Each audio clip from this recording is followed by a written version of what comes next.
नमस्कार दोस्तों, मैं हूं आद्य शंकर त्रिपाठी और मेरे चैनल पर आपका स्वागत है। जैसा कि आप जानते हैं, कानून की छोटी छोटी बातें, छोटी छोटी चीज़ें मैं आपको अपने चैनल चैनल के माध्यम से बताता रहता हूं। तो आज मैं आपको एक ऐसे गंभीर विषय पर बात करूंगा जिस पर कि 2012 में पूरा हमारा भारत देश उद्वेलित हो गया था। आप सही समझ रहे हैं कि निर्भया कांड।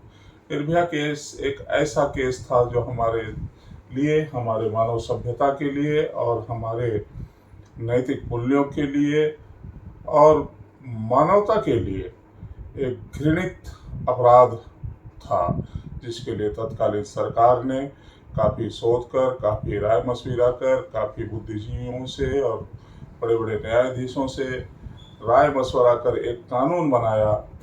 और वो कानून जो 2012 में लागू हुआ वो था the protection of children from sexual assault. इसका मतलब है कि लैंगिक अपराधों से बालकों के संरक्षण अधिनियम 2012।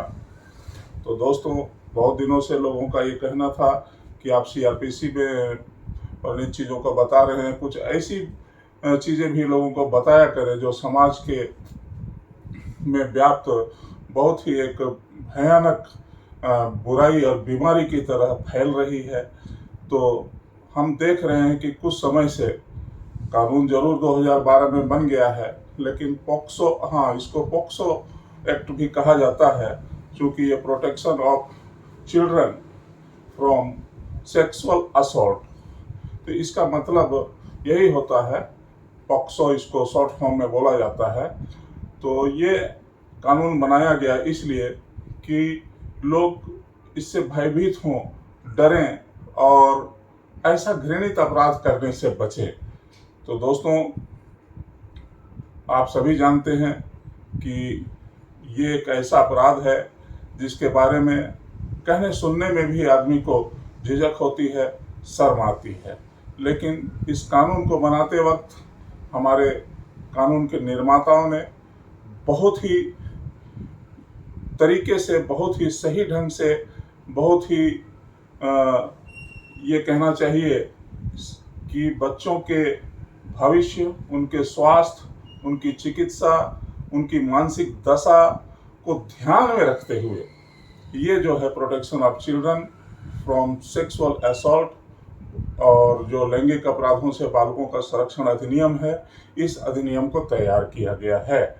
और इसमें बहुत सारी जो नियम हैं, जो व्यवस्थाएं हैं कि ऐसे बालकों के साथ यदि कोई ऐसा कोई घटना घट जाता है तो उसके साथ न्यायालय कैसा व्यवहार करेगा, पुलिस कैसा व्यवहार करेगी, क्या पुलिस करेगी, क्या कोई महिला अधिकारी करेगी, क्या उनका बयान कैसे लिया जाएगा और उनको किस सुरक्षा में या संरक्षा में रखा जाएगा, उनकी चिकित्सा कैसे की जाएगी और उनको ऐसा क्या उनके लिए प्रतिकर दिया जाएगा जिससे उनका भविष्य सुरक्षित हो सके।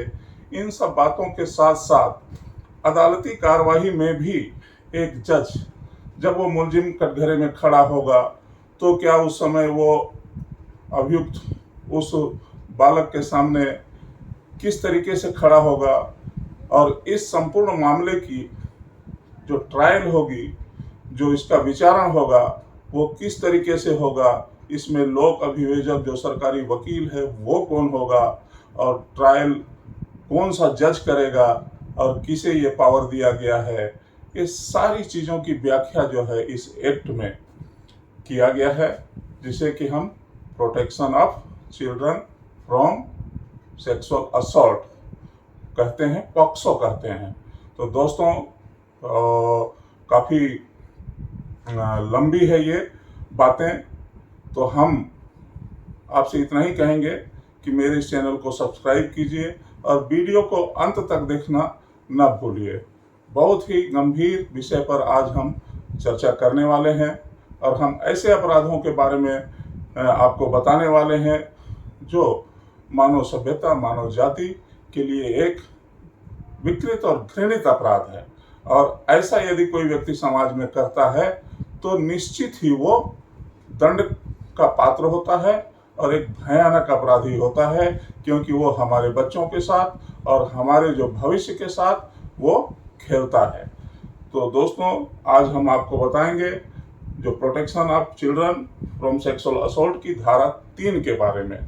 इसमें जो है पेनिट्रेटिव सेक्सुअल असॉल्ट के बारे में बताया गया है। इसको हम हिंदी में प्रवेशन लैंगिक हमला कहते हैं। प्रवेशन लैंगिक हमला। तो ये जो अपराध धारा 3 में इसको परिभाषित किया गया है कि जो कोई भी व्यक्ति 18 साल से कम आयु का कोई बालक हो, बालिका हो, कोई भी हो, उसके साथ अपने पेनिस को, अपने लिंग को उसके मुंह में, उसके योनि में, उसके गुदा मार्ग में या उसके मूत्र मार्ग में प्रवेश कराता है किसी भी स्तर तक, तो वो पेनिट्रेटिव सेक्सुअल असॉल्ट का अपराध करता है, या स्वयं करता है या किसी से कराता है। तो ये जो धारा 3 में है, इसमें 4 भाग दिए गए हैं। पहला तो ये है ए, जो कि मैंने भी आपको बताया। बी है, यदि कोई व्यक्ति किसी वस्तु से या शरीर के किसी अंग को किसी बालक के मुंह में, योनि में, गुदा मार्ग में, मूत्र मार्ग में प्रवेश कराता है या स्वयं करता है, तो वह यह अपराध करता है। और या ऐसा कोई क्रिया करता है, ऐसा कोई काम करता है जिससे कि बालक के किसी भी भाग, जिसका कि उल्लेख मैंने ऊपर में किया, प्रवेशन के लिए संचालन करता है, उसको एक्टिवेट करता है, तो वह ये अपराध करता है। या फिर कोई व्यक्ति ऐसे किसी बालक के लिंग पर, योनि पर, मूत्र मार्ग पर या गुदा मार्ग पर अपना मुंह लगाता है, तो ये माना जाता है कि वो पेनिट्रेटिव सेक्सुअल असॉल्ट करता है और प्रवेशन लैंगिक हमला करता है। तो दोस्तों, धारा 43 जो इसमें जो है protection of children from sexual assault की धारा 43 में ये व्यवस्था की गई है कि केंद्र सरकारें, राज्य सरकारें इस एक्ट का व्यापक रूप से प्रचार व प्रसार करेंगी, ताकि लोगों में एक जागरूकता आए और लोग ऐसे अपराध को करने से बचें। तो इसी क्रम में प्रत्येक विधि व्यवसायी का, प्रत्येक ऐसे व्यक्ति का जो इस व्यवसाय से जुड़ा हुआ है, उसका कर्तव्य होता है कि इस कानून की जानकारी जन सामान्य तक, लोगों तक पहुंचे और लोग ऐसे घृणित और ऐसे आपराधिक कृत्य करने से बचें।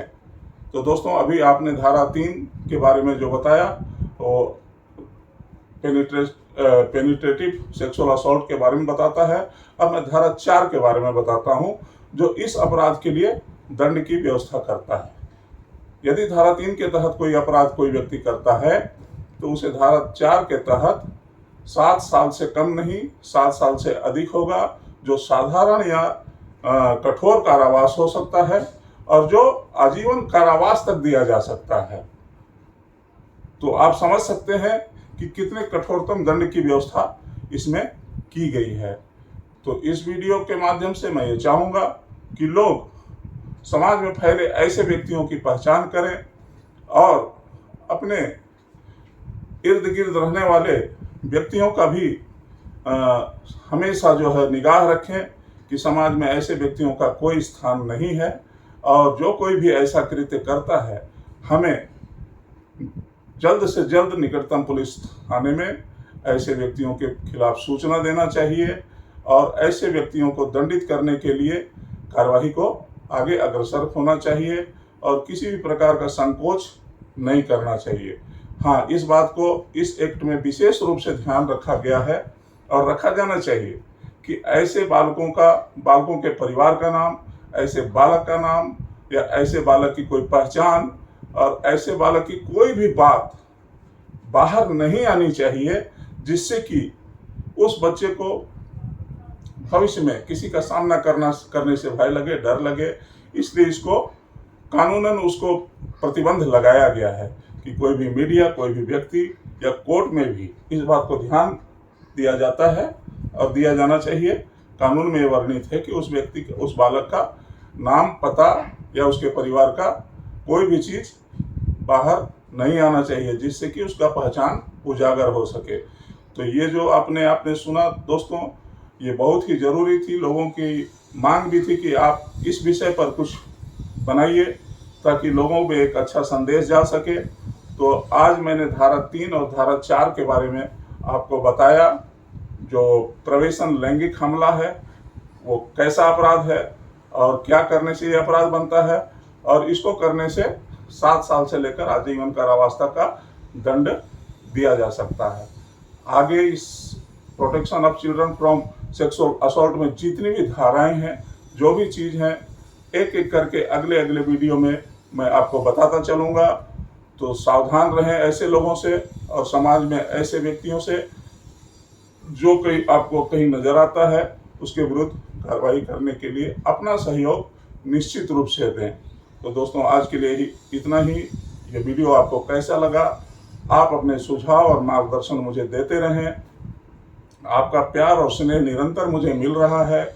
निश्चित ये मेरा चैनल थोड़ा नया है, लेकिन इस कम समय में भी, कम संसाधनों में भी मैंने जो कुछ मेरे पास अनुभव है वो मैंने आपको देने का प्रयास किया है, और अपने प्रयास में निरंतर अपना सुधार करता रहूँगा और आपको नित नई जानकारियाँ देता रहूँगा कानून की, जो आपको जागरूक ही नहीं बनाएगी बल्कि आपको एक निर्भय बनाएगी, निर्भय व्यक्ति बनाएगी।